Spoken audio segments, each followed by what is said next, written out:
Hello friends, it's Mr. Jim and welcome back to Kids Animal Stories.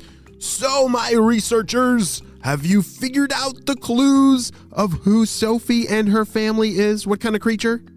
Well, if you haven't listened to the first part, you need to listen to the first chapter of this story and it will give you all the clues to who Sophie is. Well, my friends, it is time to put your thinking caps on and let's solve this mystery. Who's ready? Me too. Let's go.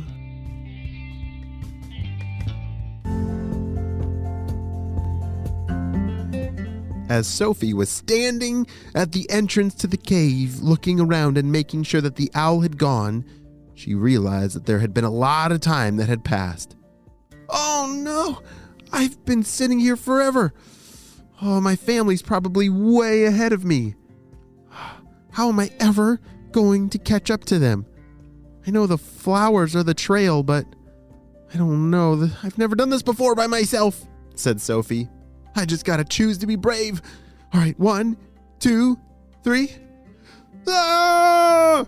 As Sophie jumped off the ledge and zoomed through the air, her little wings flittered and flattered as fast as they could go. Off in the distance, she could hear the sound of the great horned owl, and that made her fly even faster.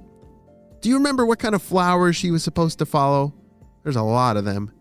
Was it daisy flowers or cactus flowers? Oh yeah, cactus flowers. That's right, because she's flying through the desert in Mexico on her way to Arizona. Great job.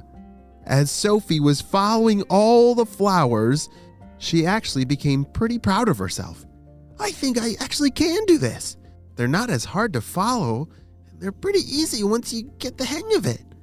All right, well, I'm not sure exactly how much farther we have to go, but I think I can do it, said Sophie.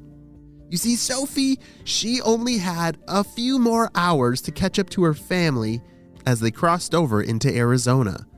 All right, friends, we are going to pause the story so that you can lock in your answers of what creature this is. I'm going to give you a couple options, and I want you to pick the one that you think it is. Is Sophie a pelican, a long-nosed bat, or a jackrabbit? Those are some pretty funny possible answers. Well, let's think about it. Pelican. Are pelicans nocturnal? Nope. It can't be a pelican.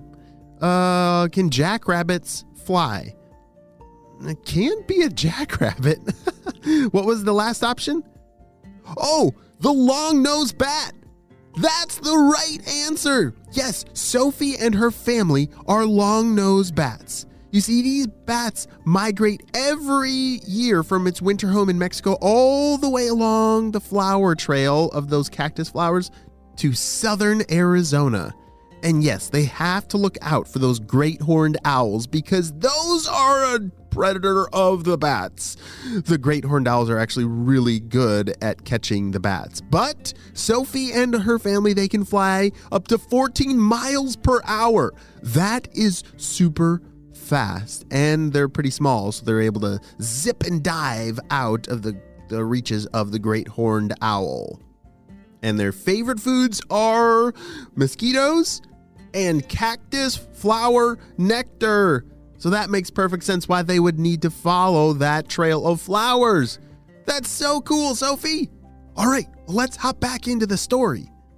It had been several hours of flying as Sophie was zooming through the air, eating the occasional mosquito in the sky. But she couldn't get too distracted eating them all because she had to stay focused to catch up to her family, who were way up ahead. Oh boy, is that the sun coming up?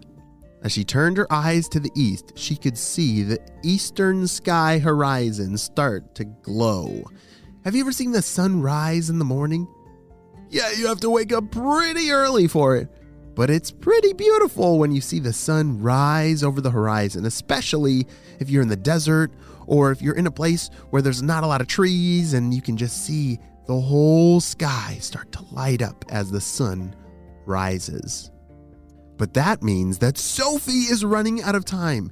You see, bats, they fly at night so that the predators have a hard time seeing them. And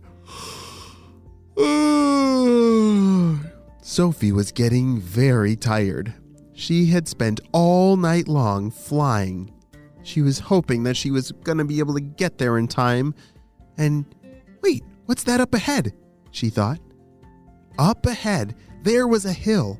As she rounded the hill and flew over it, she looked down at the valley, and it was a giant valley full of caves and cactus flowers and tons of bats.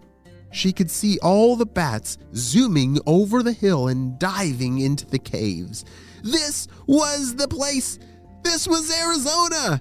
She had made it. As she looked around and flew all over the valley, she finally found her family. "Sophie!" shouted her parents. "We knew that you would make it. Great job!" Her family all flew over to her and greeted her with big hugs.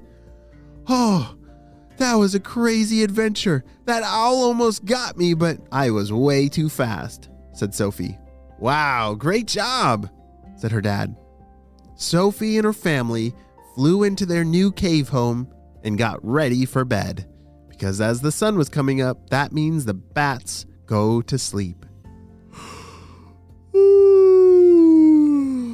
As Sophie yawned and looked around, she was so happy to be back with her family. The end.